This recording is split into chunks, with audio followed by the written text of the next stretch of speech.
Lula livre, o que muda para 2022? O ministro do STF, Fachin, ele anulou praticamente todos os processos, todas as decisões dos processos contra o Lula, inclusive o sítio da Atibaia e o Triplex, e o Lula está elegível. Mas será que muda tanto assim? Será que agora, meu Deus, vai ter uma reviravolta em 2022? O Lula pode voltar a ser presidente? O Bolsonaro não vai fazer 1%? O que vai acontecer? Primeiro eu quero fazer um adendo ao STF, né? Eu não estou falando aqui especificamente da questão com o ex-presidente Lula, tá? Mas o STF, por que essa decisão do STF cada vez causa mais burburinho, mais gente falando mal do STF?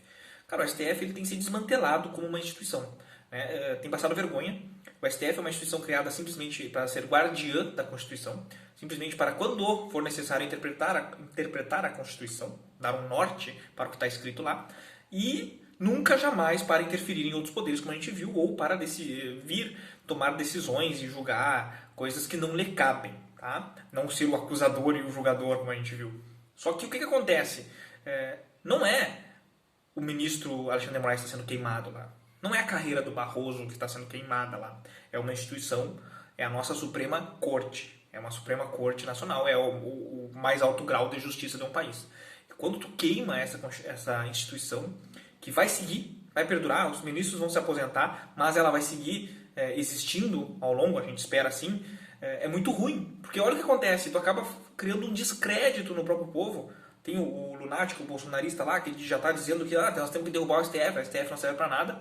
E tu tem sim pessoas que não são fanáticas, mas que escutam isso, olham para o que o STF está fazendo e simplesmente olha, sinceramente, esse STF aí está mais atrapalhando do que ajudando. Então começa a se criar isso, começa a se criar um descrédito nessa instituição, o que é muito ruim para um país, né? Porque tu não acreditar na tua Suprema Corte, no teu mais alto grau de justiça, é muito complicado. Agora, após esse adendo sobre o STF, entrando propriamente na questão do ex-presidente Lula estar elegível para 2022, será que isso muda tanto o cenário assim? Porque a gente sabia que tem o Bolsonaro tentando a reeleição, isso era certo. Tinha alguns outros candidatos que surgiam, Ciro Gomes de repente, o próprio Haddad, com o aval do Lula, né, com o pedido do Lula.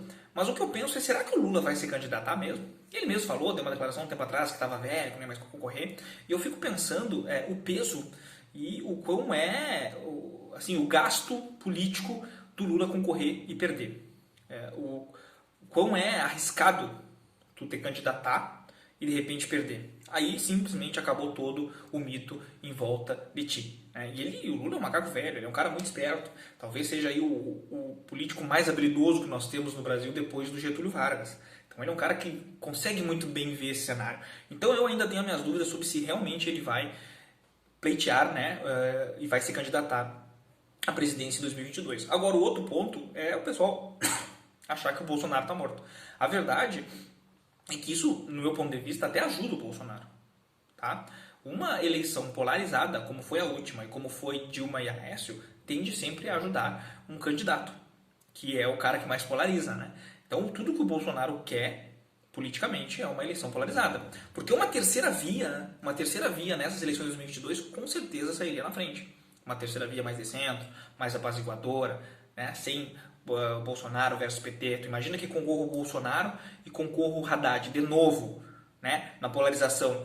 Esse ano, 2022, com certeza o Ciro Gomes viria muito mais forte, ou um outro cara de centro, tu entende? Porque as pessoas não querem polarização. A gente está passando por questões de 2020 e próprio 2021, que com certeza em 2022 a gente vai estar cansado de brigar tanto um com o outro. Assim eu espero.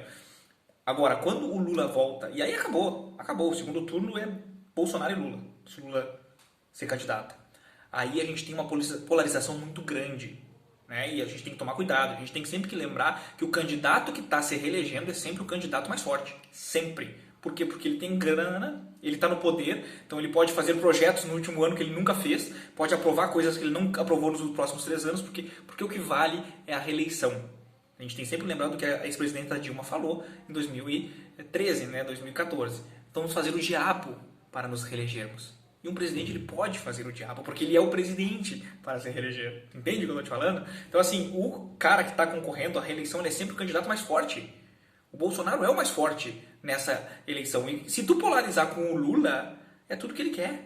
E se tu acha que não, eu vou trazer novamente a ex-presidente Dilma. A Dilma se reelegeu com uma polarização. A Dilma Porque, porra, até os apoiadores do PT não queriam mais ela e ela se reelegeu, claro, para cair depois, o que pode sim acontecer com o Bolsonaro, eu não descarto, mas nós podemos ter aí nós podemos perder a chance de ter uma terceira via se o Lula ser candidato. Porque aí vai ser polarização de novo, vai ser bolsonarismo versus petismo, vai ser a batalha do século, vai ser Vingadores, o ultimato, tá ligado? E vai ser muito polarizado e eu acho que aí é uma vantagem pro Bolsonaro. Então a questão toda é, primeiro a gente tem que ver realmente se agora o pessoal lá do Distrito Federal vai anular tudo mesmo, não vai reconsiderar todo aquele colhimento de prova, o que é uma tristeza assim, porque a Lava Jato ela tinha voltado a dar a esperança para os brasileiros.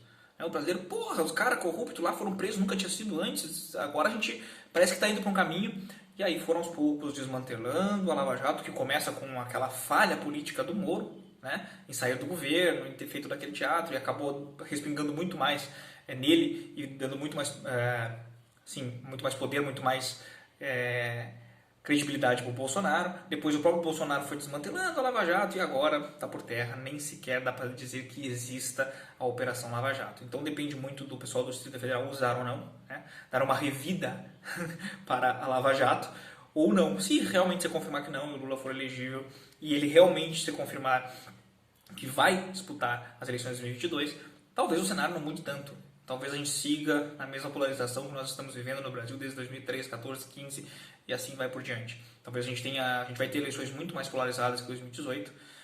O presidente vai fazer o diabo para se reeleger e o povo vai fazer o diabo para tirar do Bolsonaro. E talvez o Brasil caminhe aí para uma revolução, uma revolta que vem sendo incendiada, botando foguinho, palha, anos após anos. Talvez nós cheguemos no grande boom disso tudo, mas isso, é claro, é só o que eu tô achando, a gente tem que esperar os próximos capítulos.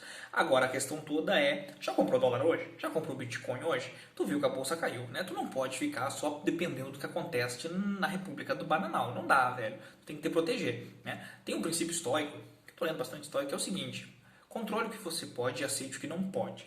Espere sempre o melhor, se prepare para o pior e aceite o que vier. Né? Então o negócio para finalizar o vídeo, é hashtag Lula livre, hashtag Brasil caindo e hashtag meus bitcoins rumo à lua. Então, compre Bitcoin e não dependa de político. Independente do que vai acontecer, você tem que te preocupar em já estar preparado. Ó, se esse der esse lado, eu vou para aqui. Se der esse lado, eu vou para cá.